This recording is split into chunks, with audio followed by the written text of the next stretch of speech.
In this guide, we're going over how you can dash on controller here in Ink Game. Before we do get into this guide, make sure to like the video and subscribe to the channel with all notifications on. It really does help the channel and lets us know that you want more content like this. We'd greatly appreciate it. And if at any point throughout this guide you did have any questions, just ask them down in the comment section below and we can help you out further. I'm going to be doing my best to reply to every single comment down there. Now, the controls for dashing on a controller follow the standard console ability mapping, but before you can use dash, you do need to first obviously unlock it in your game. To do this, open up the shop menu on this left-hand side, look on this left-hand side, go to upgrades, and then of course get your faster speed all the way up to level 5. You'll unlock it at level 5, which will cost around 1 billion won depending on your progression. Now, after the ability is unlocked, you can immediately start using it during gameplay.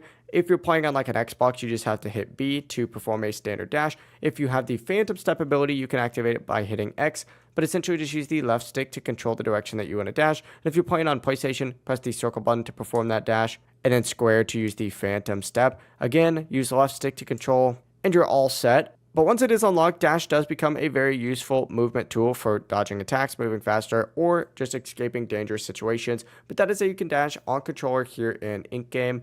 If this guide did help you out, make sure to like the video and subscribe to the channel with all notifications on. It really does help us out and lets us know that you want more content like this. We'd greatly appreciate it. And if at any point throughout this guide you did have any questions, just ask them down in the comment section below and we can help you out further. Have a great rest of your day though. Peace.